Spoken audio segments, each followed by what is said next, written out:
Happy to be here at Labour conference. We're showing to folks that proportional representation is a doorstep issue. Good morning. Would you like to wipe your feet or first past the post? I just think it could be crucial in restoring confidence in politics, and also I think that progressive voice that we have in this country. Have I done enough of wiping my feet? That's all good. Thank you very much, John.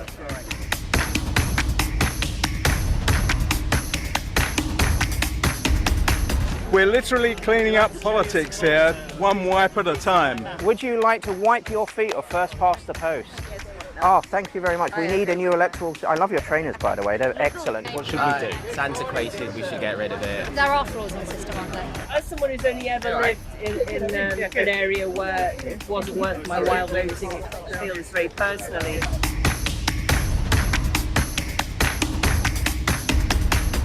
Take out that frustration. That's all. Yeah, amazing.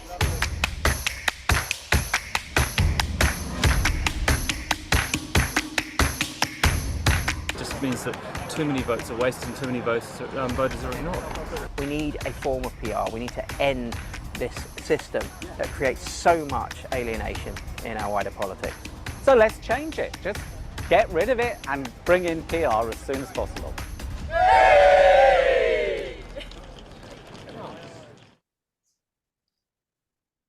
Hello everyone.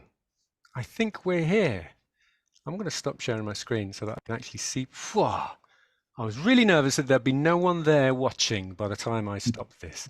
It's really good to see everyone. Thank you so much for joining us this evening for the launch of PRDelivers. I'm Andy Berriman. I'm the grassroots leader for Make Votes Matter, and I'm here with my colleagues, Steve, Molly, Millicent, and Jim, and we are joined by Femi, who's going to talk with us in just a moment, and hopefully, I'm sure he will be inspiring. But before we get underway, I'm going to introduce you to Jim, who is our chair of the board, who is going to say a few words before I'll go through the agenda, and we'll get the meeting underway. So I'll pass over to Jim. Thank you, Andy. Hello, everybody. It is an extraordinary pleasure to see so many people and so many faces. My name is Jim Williams. I'm the new chair of the board of MVM. And any of you who've been on boards or really any committees ever in your life will know that what you tend to do is just look at a lot of spreadsheets and agendas and the occasional presentation. So it is fantastic to be in a room, even a virtual room, with 201 people. So myself and 200 other people who actually do the work of making proportional representation become the future of how we run our elections in this country. So I'm really, really excited to be here. It's wonderful to meet you all. Hello, Rosalind. Greetings back to you from where I find myself at the moment, New York. So if you hear any helicopters or sirens or great kind of Hollywood movie catastrophes happening in the background, I apologize for any New York background noise. I imagine that there are so many of you here for the same kind of reasons that I'm here. I imagine that a lot of you agree that an election system that deprives millions of people of a meaningful vote is just plain wrong. Hello to Dartmouth, very close connection. My family's in Totnes, so probably about 10 miles up the river. Lovely to have you here, Dave. And I think someone from Tavistock as well. Hello, Twickenham. I think, yeah, you probably all share that view. It's just simple, straightforward, the wrong thing to do to be running our elections in a way that ignores millions of people. And I imagine also you're seeing what I'm seeing, which is that we have an enormous opportunity, really a huge opportunity in the next few years. We've got three forces coming together. We have a government that we're about to have, maybe in 6 months, maybe in 10 months, but one way or another will be led by a party whose leader can be convinced to legislate for PR in the next parliament. That hasn't been the case for a very, very long time. Alongside that, after decades of steady campaigning from many of you, from many of people who were campaigners here before you, we now actually have a majority of people in this country who think that we need to reform our electoral system. That's been shown in a number of polls now. So that's enormous. Those two together would be huge as it is. Please do let Labour for New Democracy enter the waiting room. It'd be lovely to have them here. But we have a third one as well. We're about to have yet another general election that ignores millions of people's votes and puts in place a parliament that ignores and fails to represent millions of people. So you have those three forces coming together at once.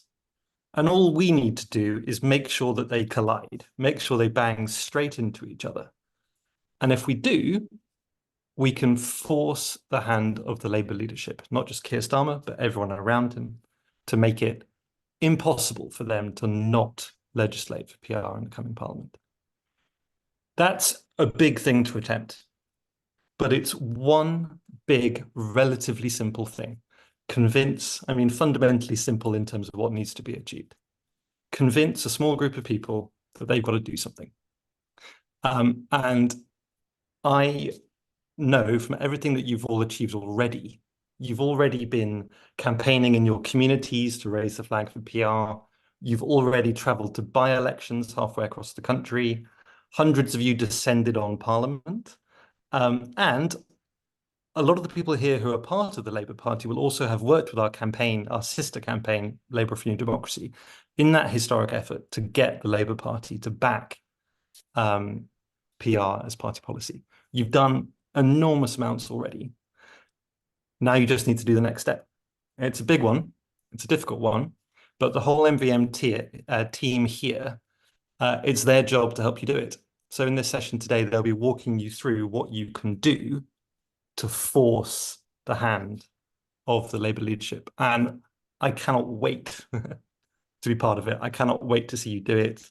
I personally am going to be back in the UK in about 6 weeks' time. So anyone who's here from North London or anyone near Totnes, you will find me out there with you campaigning in a few weeks' time. So thank you so much for being here. Thank you for the opportunity to speak to you all. Before handing over to Andy and Molly and Steve and Millicent and Sally and the rest of the team, I'm going to ask someone to speak to you. This is Femi, who you've seen earlier. Femi, I believe you actually wiped your feet on that same FPTP doormat. Is that right? Yeah. I did indeed. You did? So Femi, many of you may well know him already. He's a high-profile commentator, activist, a long-term supporter of MVM and the broader campaign for proportional representation. And part of the reason we've asked Femi here today is that there will be some people on this call who are new to activism. And then there'll be, well, all of you will know people who are on the fence about whether they should get involved, whether they should turn up to meetings like this, whether they should get out on the doorstep. And Femi's had a really kind of exciting journey into activism. So we wanted him to come along and speak about that in case you yourself were unsure whether to jump in or whether there's anyone you know who could do with a little bit of a push. So Femi, over to you. Hi. So if you look back to about when I was 18, 19, 20, pretty much up until the age of about 23, anybody in my family, if you told them that I would be involved in politics in any kind of active way back then, they would laugh at you. I knew nothing about politics. I knew the absolute bare minimum. I did write a poem about the Iraq War when I was 12. Other than that, nothing. And that includes the line, and his puppy with lots of hair comes in the form of Tony Blair, in reference to Bush. But I knew nothing about it. The only reason that I got involved in politics was because I studied EU law, thought I could make a difference in the EU, pushing for human rights. And I studied EU law in Nottingham, in France, and I'd worked in the EU for a couple of years by the time we get to 2016. And I knew that the people who were running Brexit, both on the Leave side and the Remain side, were doing it wrong. It's that simple. I was watching David Cameron lead an absolutely terrible campaign. I was watching the lies that were coming from Nigel Farage go completely unchallenged.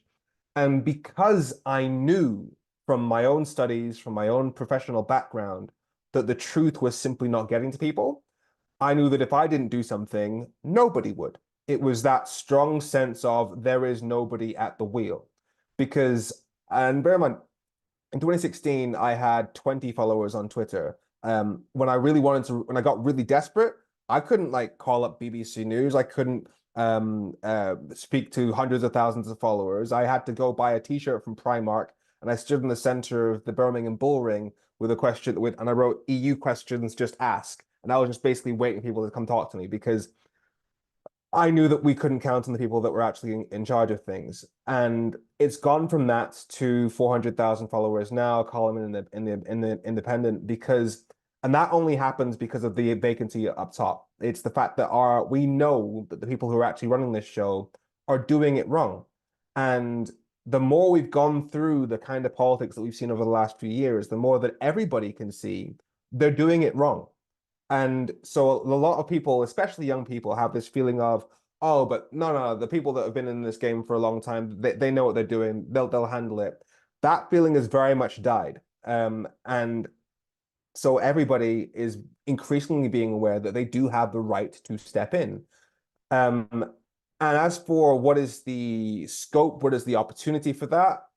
I was actually in the gym a couple of days ago, and someone, I think he was 23-year-old in the gym, and came up to me, he spotted me off TikTok, and I got to talking to him, and he was absolutely depressed.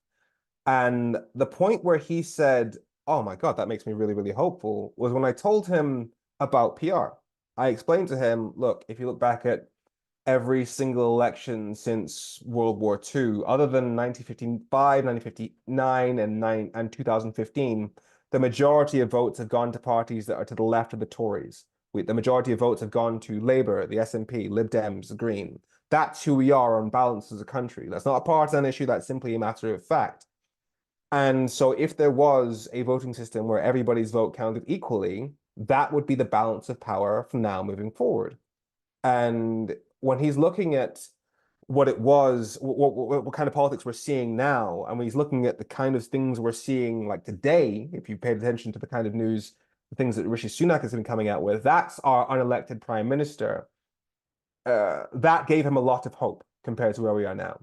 And I think that hope is because I tied the very bureaucratic, very technical issue of electoral reform to the stuff he actually cares about. One of the most painful and hopeful things that I experienced during the Brexit campaign was after maybe 5 or 6 huge marches in London, where hundreds of thousands of us piled into Parliament, all the way down Mayfair, etc., screaming for a second referendum.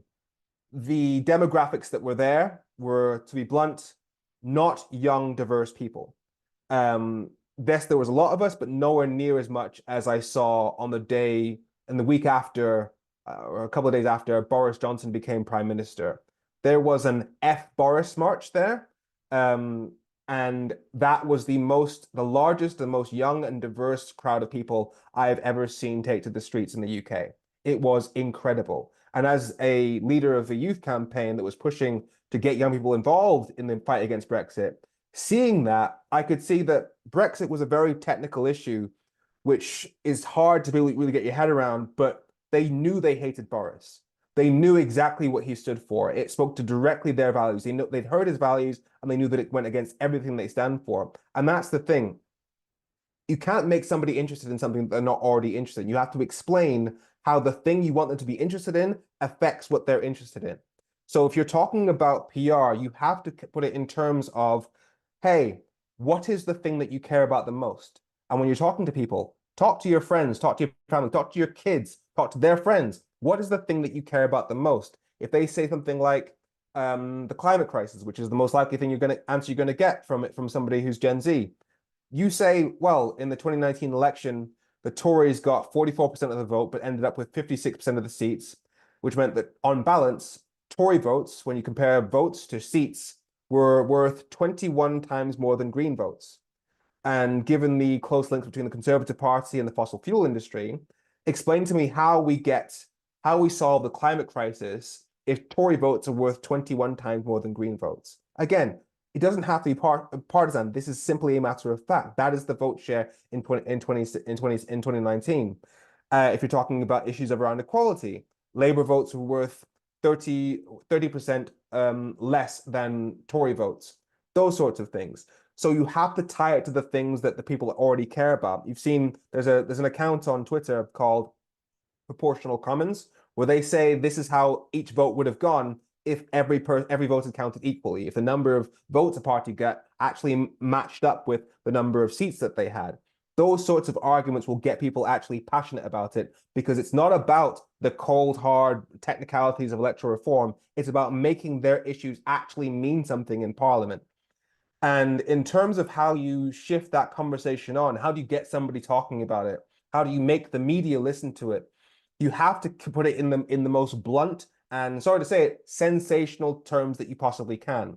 That means saying the simple fact of the UK is not a democracy. And that works for a number of reasons. One, it's factually accurate. If you in terms of depending on your definition of democracy, if you know that pretty much every election that we have, a party with only a minority of the vote gets a majority of seats in Parliament, then that means the majority of votes that went to the other parties can't actually affect policy, because the minority party has a controlling majority. So if the majority of votes have no effect on our democratic processes, then that cannot be a democracy. One would think that the majority of votes would be pretty crucial to any democracy. So making that point, convincing somebody, no, the UK is not, on balance, a democracy, will get that conversation started. It will get the media's attention. If there's lots of people suddenly saying we don't believe the UK is a democracy, that makes waves. And so I am very, very confident that when Keir Starmer becomes leader and we actually have a party in government whose members are actually on our side, because the Labour Party has voted at least once for proportional representation. That momentum, for want of a better phrase, is there. So I am very, very hopeful for the future. Thank you. Thank you, Femi. Fantastic. Really, really great to hear from you. And I think the kind of fundamental link between what we're both saying here is that getting PR to happen is about people convincing people. And you've got to connect to what it is that someone cares about. And in the case of what Andy and the team are going to present to you all now, it's fundamentally about convincing the people that Labour cannot ignore. And you are the people who are going to make it happen. So Femi, thank you very much for that. And let's hand over to Andy and the team to take us through it. Thanks, Jim. And thanks very much again, Femi. Thanks for wiping your feet on a doormat, and thanks for making the points that you've made this evening. I will say, Femi, one of the reasons we got you on was because you can hold all this information in your head. You have lots and lots of stats. Not everyone needs to have that. And of course, if you want to find stats, have a look at our website. There's lots of information there. But later on in the meeting, Steve is going to talk about how you can talk about PR and difficult questions. And in fact, what I really do is just share the agenda. Right? I was a little bit excited at the beginning of this meeting and forgot to do just that. So you should be able to now see how the agenda looks. We've gone through the first two items already. Thanks once again. I'm going to talk in a little bit about PRDelivers, which is our general election campaign, and how you can get involved. And then I'm going to pass over to Steve, who's our media manager, to do just that, talk about how you can manage the media, how you can talk about PR. And then there'll be an opportunity for you to ask questions of Steve. And if you haven't already, you could be asking them in the chat. We've got Molly and Millicent who are diligently looking at the chat and copying your questions over so that Steve can answer them. And then there'll be a general Q&A at the end. So if any of the things that I talk about in the next 5-10 minutes raise questions and aren't answered, then I could certainly answer them at the end. So thanks once again to Jim and to Femi, and we'll move on now to PRDelivers. So to set a bit of a scene, first of all, we have a strategy. We have what we call a three-pronged strategy. You can see that illustrated at the moment on the slide. So the first is to target swing seats with PR, to shape the national media narrative, and to grow the campaign. So the first one of those is targeting swing seats, and it's kind of a pertinent issue. What is a swing seat? You can see the swing seats that we've selected, the 43 swing seats that we selected on the map. That's on the screen now, and the quick answer to it is they're a feature of our broken first past the post system. We're using this as a way of focusing our campaign, because if we had PR, then politicians would be campaigning across the country. They wouldn't have to focus on specific areas. It's a feature of the system that we have that focus. The circus arrives in certain areas. The media all arrive in those marginal end swing seats. So we're going to go where the politicians, the parties, and the media are going to have that focus. And the difference between a marginal seat, and we've been asked this a lot, and a swing seat, is that marginals are constantly changing. Right, then as the polls go up and down, and of course polls can be wrong, what's considered a marginal seat is going to flip-flop all over the place, and what was a marginal seat is effectively a safe seat. And the parties that want the majority, and that means getting over that halfway point of 325 constituencies that you need to get power, those parties are going to be focusing on those swing seats. We think that they're going to be seats that will always be of interest to those parties. So that is why we are targeting our campaign there. And it's our latest campaign. So it's called PRDelivers. And it's our way of targeting our resources at those swing seats, but it's also open for all MVM supporters to take part in, whether or not you're near a swing seat. All of our local groups will be involved in PRDelivers. And so we're asking for as many supporters as possible to sign up and to help deliver thousands of leaflets to voters in those areas. At 7 o'clock, you should be receiving an email that looks a bit like this. Look out for it. If you're one of the people that are interested in getting involved, then click to get involved. We're going to be following up those hand-delivered leaflets with direct mail deliveries, but the more volunteers that we can get to help, the further we're going to be able to stretch our resources. And thank you. If you are any one of you that contributed to our crowdfunder, this is the campaign putting those fantastic donations to work. Yeah, we have, this is our first leaflet. It's one of several. We have 2 more in the pipeline that will follow this. We're using the theme of Belarus. It's cutting through. Many of our supporters are already going to be familiar with this argument, but the general public aren't, although Carol Vorderman recently referred to it. So it's starting to filter its way through to the general population. Belarus, the only other European country that shares our unequal voting system. And you can see on the reverse, we make the point in a little bit more detail, and we encourage people to sign up. But the last call to action is to make equal votes a doorstep demand. So we're asking people, when politicians come knocking, raise PR on the doorstep. And we'll follow this up, as I say, with other leaflets that may become posters and will attract attention in a different way. A perennial question that you might be asking is, what if I'm busy delivering leaflets to my own party? Some have said that they can't be involved because of that. Well, we've checked with the Electoral Commission, and we're told that for now, as long as the work is voluntary, it's entirely possible to deliver MVM leaflets at the same time as leaflets from your own party. So we're hopeful that that's going to open the campaign up to many more people who'll be able to deliver their own party leaflets as well as MVM leaflets. Big caveat with that. A huge caveat is that it must be voluntary. So we can't have paid up members doing this on paid up member time. It must be your voluntary work. And it obviously can't extend into street stalls. We can't have joint street stalls where MVM is associated with a political party, because we are a cross-party organisation. So yeah, don't go canvassing with your red, blue, yellow, green rosette on and hand out MVM leaflets as well. That is what we can't be doing.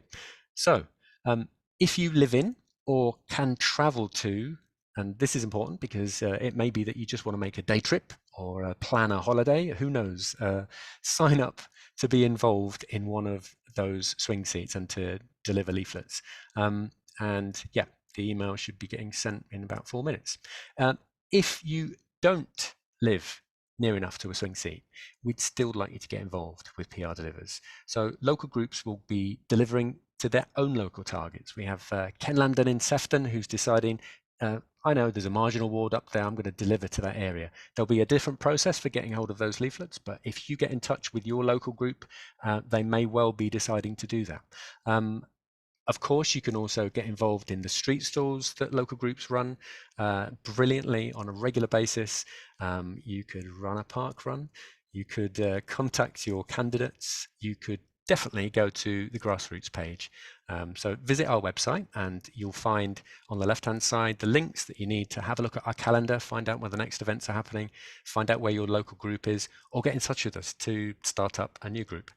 And all of that is really part of growing the campaign, which is the second part of our three-pronged strategy. We know that we need to grow. We know that we need to grow huge, as big as possible to get PR and to get supporters anywhere they are to help with this. And that could be through staffing a street stall, signing up people to our mailing list and sharing the QR code that you can see on the screen there. It could be sharing social media posts or contributing to our crowdfunders. And yes, growing the movement is essential. So PRDelivers is aiming to do that too with the QR code on the leaflet. And there is a chance, and we're hopeful that some of those swing seat coordinators who are just coordinating leaflets at the moment might also turn into new groups. Stranger things have happened. It happened during the by-election activity that we had recently. Neil and Kate did a great job of starting a new group for Bedford and Milton Keynes there. So that's growing the campaign. And last of all is sharing the narrative. And this is the easiest thing for everyone to be involved in. So if you're not quite ready to make the step to deliver leaflets yet, you can absolutely like, share, post our social media. But if you are delivering leaflets, if you are involved in the campaign in that way, we want you to photograph. We want you to document as much as you can about what you're doing. Record that activity, show it off. We need to shape the narrative to show that there's a demand for this happening right now and in a run up to the next election. And we need to take all opportunities to draw people's attention to the campaign. We also have National Days of Action ready to plan, so keep watching your emails, and once we know an election date, we will certainly want to have the biggest day of action straight after, on the first weekend probably after an election result is known. Our next day of action is likely to be virtual, a nice simple one at first. We're going to want all the images and the social media stored up and released at the same time so that we can start getting things trended on social media, hashtag PRDelivers, that kind of thing. We're also likely to have creative events that will get the right sort of attention that you can get involved in as well. Similar to the wipe your feet on the doormat thing that you saw at the beginning. And this will always involve engaging with the public. So having those conversations. It might also involve door knocking. And you'll find that once people start talking about how the system is broken, they find it hard to stop, like I am right now. Steve Gilmore, our media manager, will be talking about that in just a moment. So he's going to talk about how you might have those difficult conversations or those convincing conversations to get people on board. And meanwhile, our staff are going to continue the work of building relationships with high-profile supporters like Femi and politicians from all parties to build the alliance we need to take our message from the streets and the doorsteps to the corridors of power. So please, if you haven't already, take that step, get involved, sign up to deliver, join your local group. And with that, I am going to hand over to Mr. Gilmore.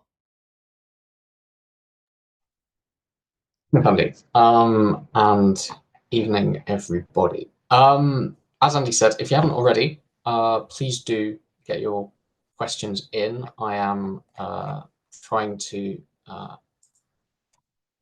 work out my answers to them as they come in. My colleagues are very helpfully enabling me to do that as well. So please do get them in. Anything about difficult conversations you've had when trying to discuss PR, pitfalls you've encountered or avoided, things like that. But just very briefly, next slide, if you wouldn't mind, Andy.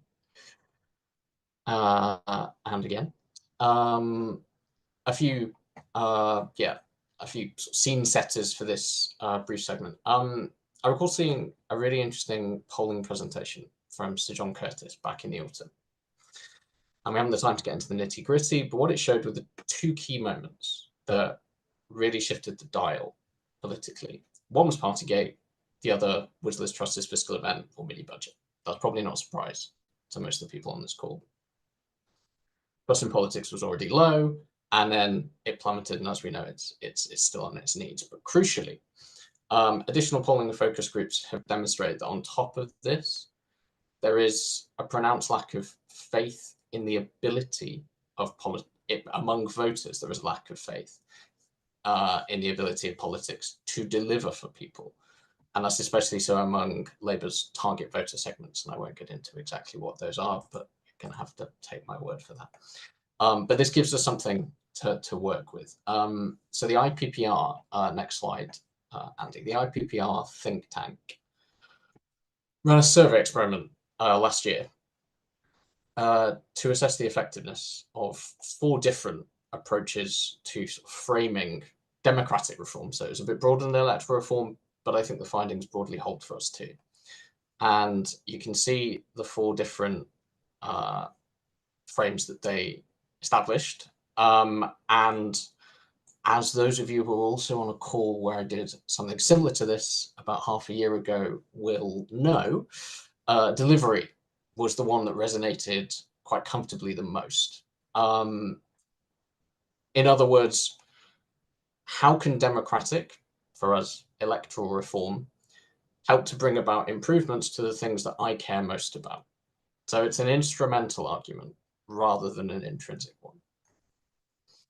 And that brings me on to some of the strategy that I hope we can work on through the course of this year and in the general election, both on a sort of macro media level and also locally talking to everyday people having normal conversations. And that is trying to weave discussion of our failed electoral system into the key thematic battles that will dominate the forthcoming election. So this is easy for MVM to do because as a all-party, a cross-party organization, we can't take positions on these issues. But what we can do is say that from cost of living to immigration, whatever we think about the particular policies being offered, what we can agree on is that we need to demonstrate how first past the post has exacerbated those problems by incentivizing short-term tactics rather than long-term strategy. And by doing so, we aim to position PR as a vehicle for a stable politics that can actually deal with these issues and thus embed genuine, meaningful, long-term reform that people can perceive.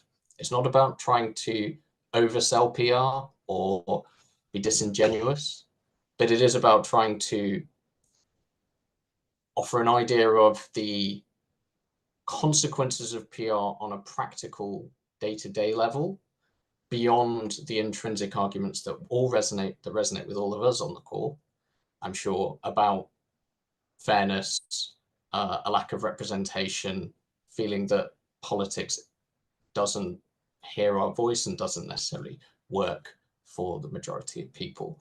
So it's taking that next step to make an instrumental argument. On which note, and I'm going to now switch to the document with all your questions in, if I can find it. Here we go. So I've seen, there was quite a bit of discussion early on about the effects of extreme parties. And I'm confident that that's something that a lot of us on the doorstep will have encountered. And specifically the question about the instance in Spain of Vox coming to prominence. The particularities of Spain's voting system to one side, what I would say is this. When answering this question, or others like it, try to focus on the current problem. And somebody very helpfully did this in the chat just after and said, we already have an extreme government. First past the post is no guarantee that you're not going to get small parties becoming the kingmakers. And then if it's specifically about extremists, I think the crucial point is probably this one. To govern is to choose. And because in a proportional system seats match votes, the sheer weight of votes in the middle will mean that if the extremists want to govern, they will have to choose compromise and consensus. So it's the moderating influence of PR.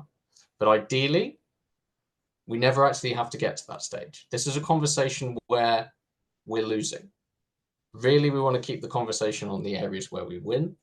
And that's things like pointing to the failure of the current system to adequately deliver good government, whether that's because the Conservative Party is vociferous and falling apart, or because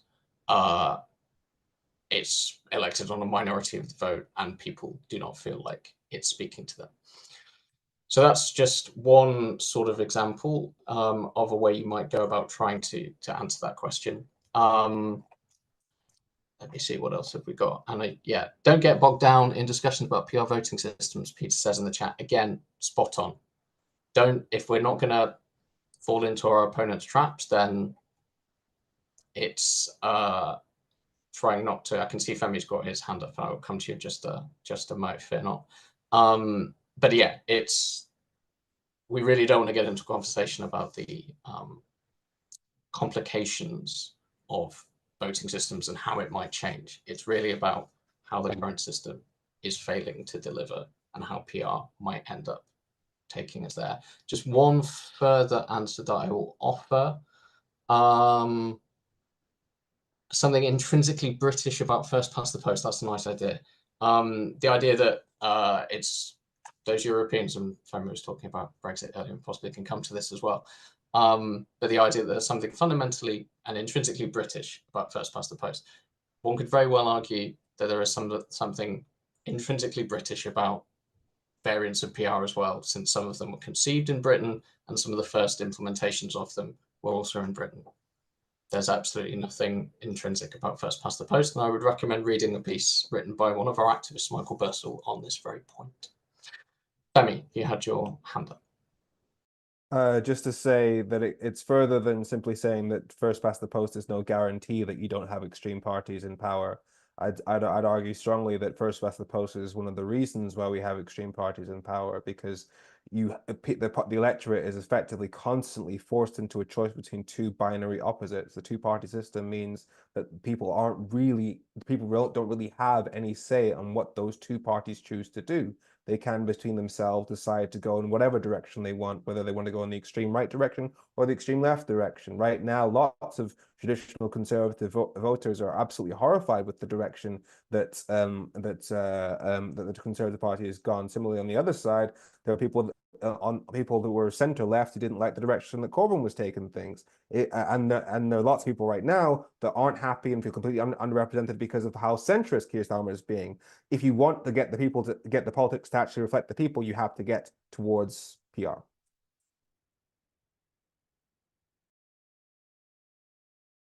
So says the gentleman who will be making this case live and in person. I have the luxury of being able to write it in advance. So I chapeau, sir. I take my hat off to you. Just a couple of quick answers to questions that have come in, and then I will hand back to Andy because I'm conscious of time. Does MVM support any particular version of PR? No, with the caveat that we do endorse the Good Systems Agreement, which sets out a series of tests for what we regard as an acceptable system.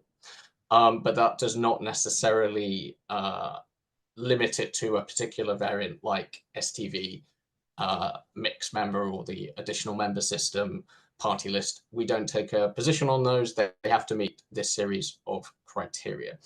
I would say on that point that in Wales at the moment, some of you may know that there's a process to adopt a particular form of list PR. And while broadly speaking, some of the reforms are positive on that particular issue, we have been urging for a more accountable form of list system. That's to say a flexible or an open list system. So that gives you an idea of where we might position ourselves on that kind of issue.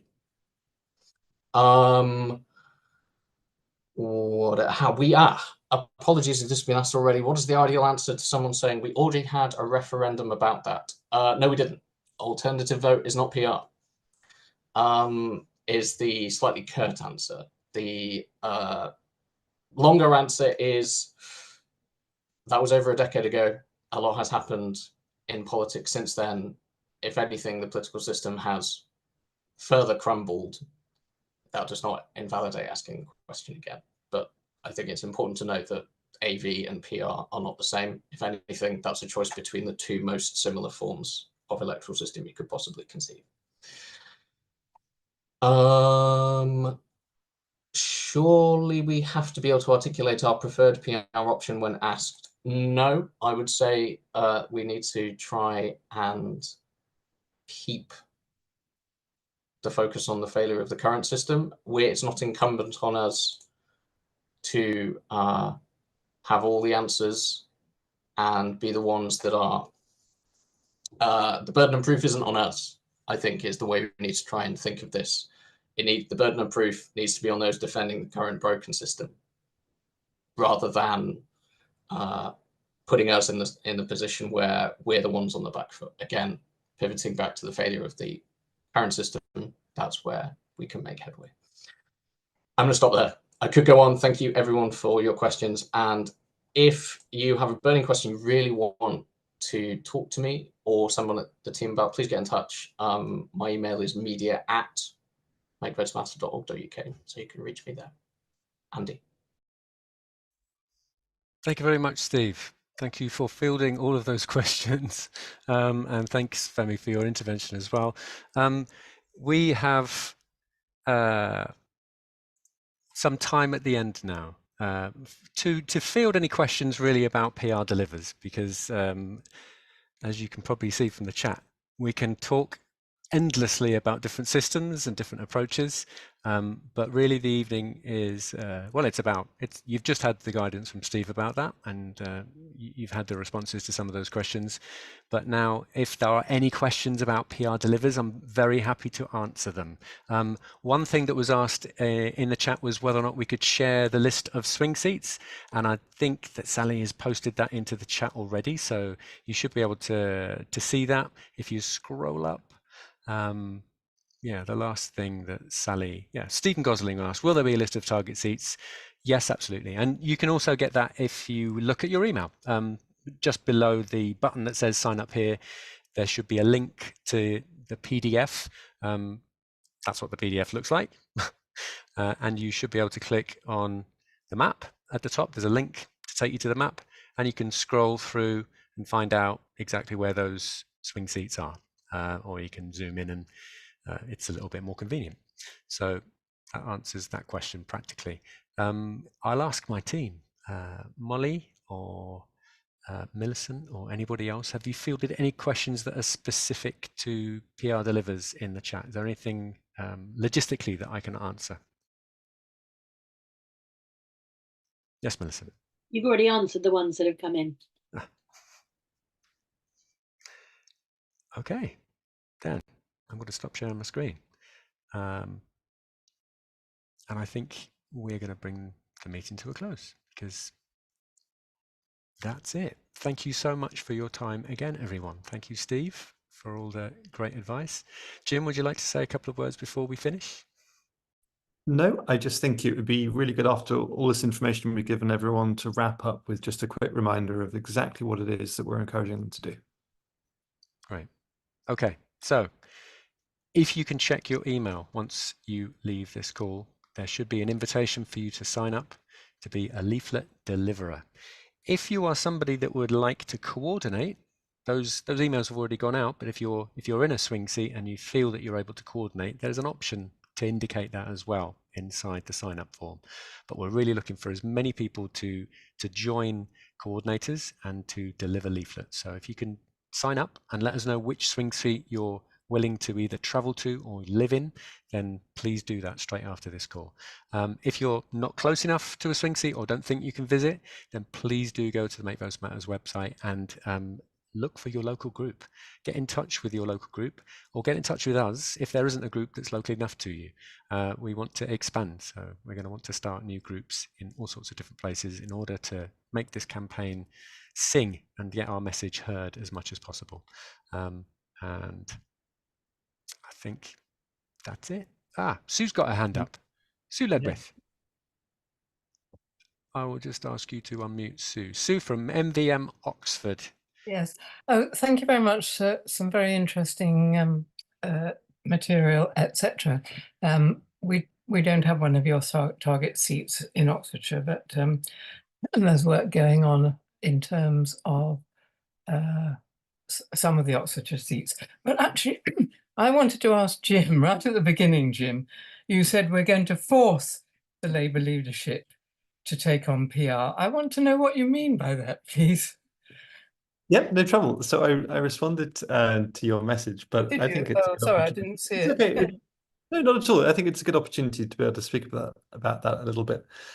Essentially, I'm sure you will agree with me that political parties exist to do two things: change the world and keep themselves in power. And hopefully those two things should be the same for any political parties that we support.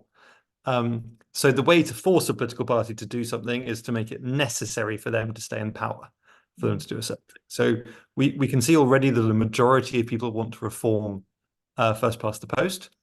If we can show them that a majority of people in the target seats they rely on want to change the electoral system, then they'll be scared of continuing to give those swing seats as much power as they do today.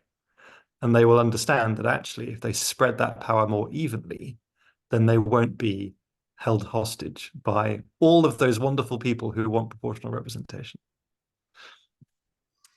Forced by the power of argument, Sue.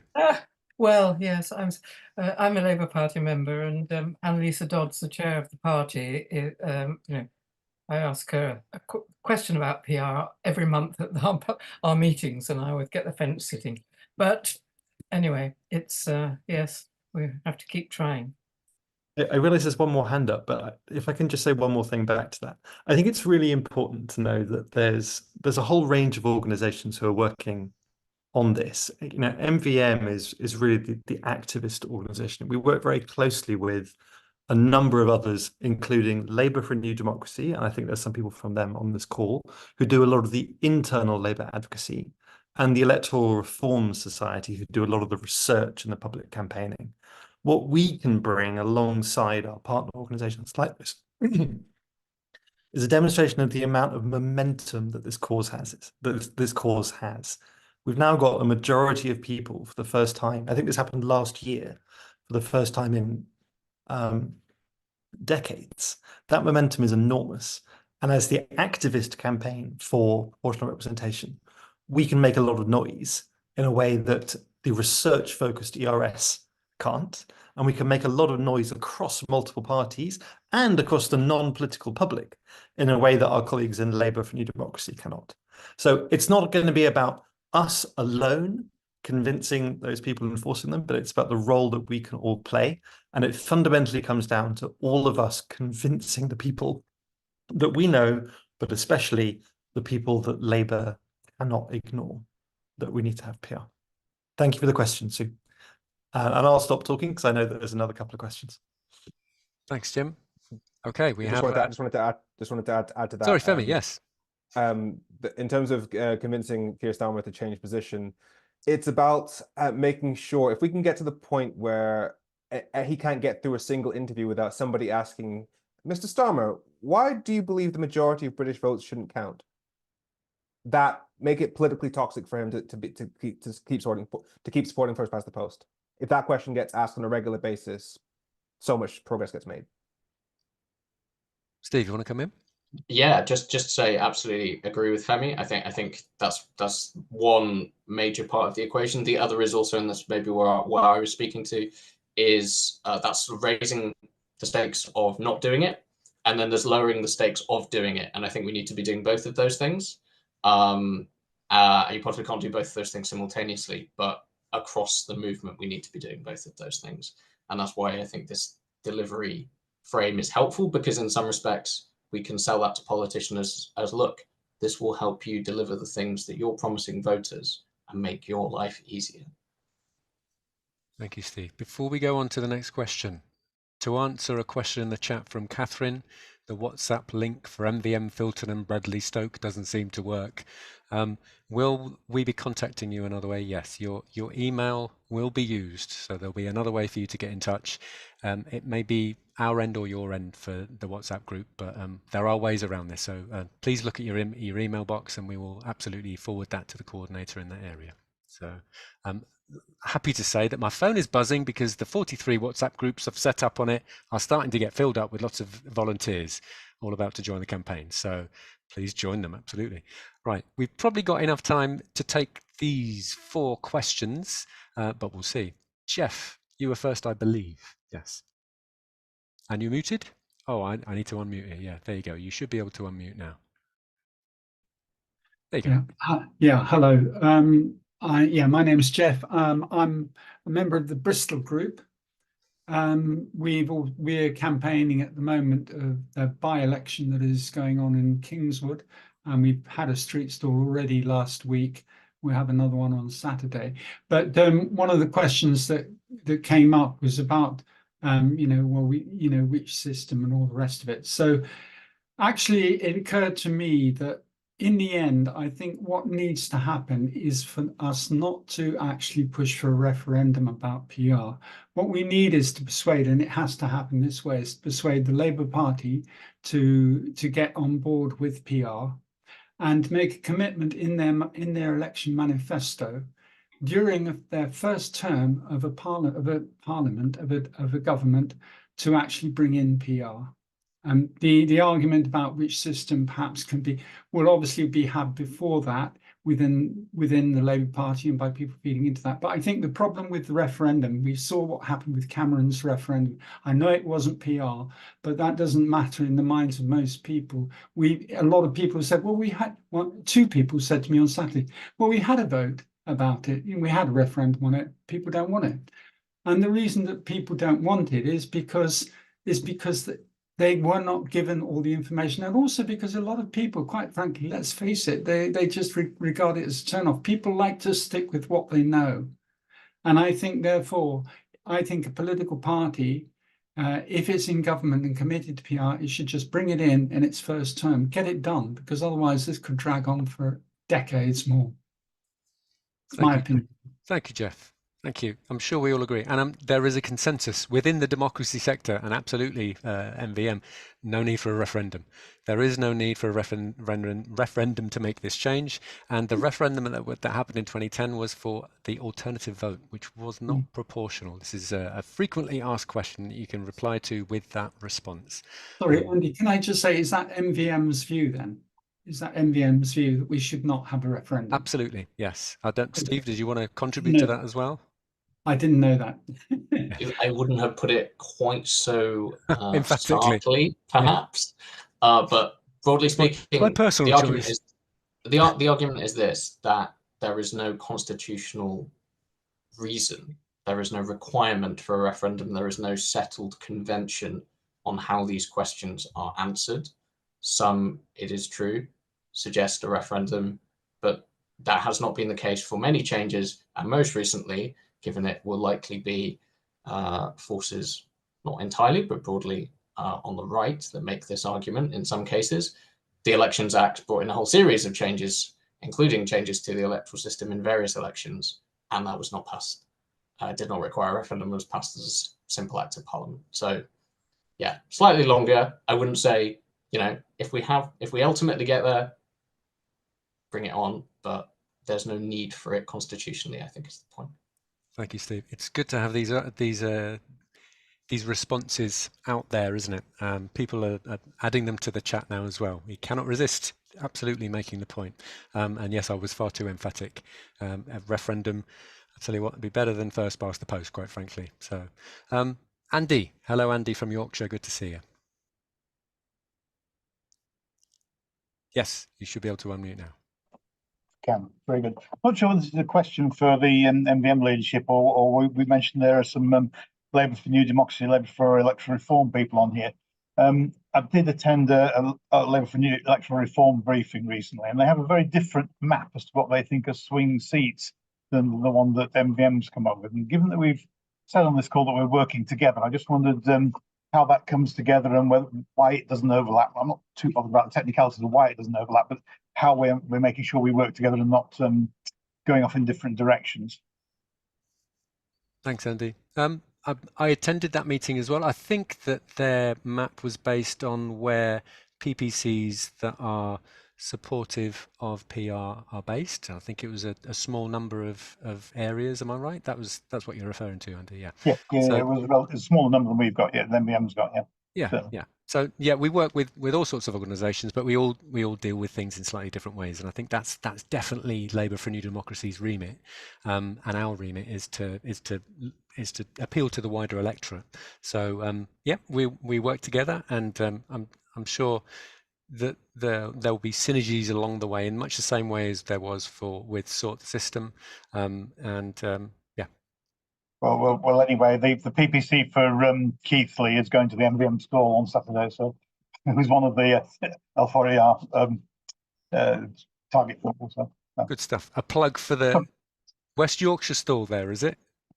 Yes. It's actually the Ilkley subgroup of West Yorkshire who are taking themselves off to Keithley on Saturday. So brilliant. Anybody in the vicinity of Keithley, especially anybody from L4ER, would be very welcome. Absolutely. York and West Yorkshire expanding into their own thing up in the north of the country and doing fantastic work. Thank you, Andy. Good to see you. Cheers. And I think we can take one more question from Sean. Hello, Sean. Good to see you again. You should be able to unmute now. Oh, right. Am I unmuted? Yes. Yeah. Okay. It's another question relating to the Labour Party. I'm not a member of the Labour Party, but obviously they're key to the whole business. So I understand that Labour for New Democracy are organising canvassing for PR sessions where they're trying to maximise the number of pro-PR Labour PPCs who are elected. Now, I just wonder whether there's any sharing of intelligence between MVM and Labour for a New Democracy in terms of identifying existing PPCs and new PPCs who are selected, who are committed to a change in the electoral system. Are we actually updating our information on this on a regular basis? And can that be shared with local groups in terms of we can actually target resources to lobbying PPCs who have yet to be persuaded? That's a great question. And it's not part of PRDelivers, so I'm going to pass it on to another member of the team to answer. Who would like? I can probably speak to that, Andy. Go for it, Jim. Yes. I sit in the conversations between MVM and Labour for New Democracy, Sean. So first up, I would say if you live in a constituency where both organisations are active, please take part in both. Absolutely. Land has a real focus on convincing Labour Party prospective parliamentary candidates, or PPCs, as you say, to explicitly endorse PR. That's brilliant. We really, really support that approach. Our set of swing seats are the ones that are perennially swing seats. They're likely to be really important this election and any future election that comes up. So there is going to be overlap there. And we're working with Labour for New Democracy on what kind of activities we should add on top of PRDelivers to be able to build even closer cooperation. So not ruled out, not ruled in, but something that we're actively working on. And for now, step one is really, really build up that capability of all of our local groups to be getting those leaflets out. Because if we're doing that, then we can do a better job in future also of doing activities like the one you mentioned. Thank you. Okay. Right, it's just gone 7:30, so look at that amazing timing. We've gone over an hour. Thank you once again to our guests and to all of you and to everyone that's already started to sign up. Thanks for all your comments and questions, and thanks for the team for answering. I'm going to put it to a close now. I'm going to stop recording and Give us a wave, everyone, please. Give us a wave. I think definitely waving goodbye is a good thing to do. All right. Thank you.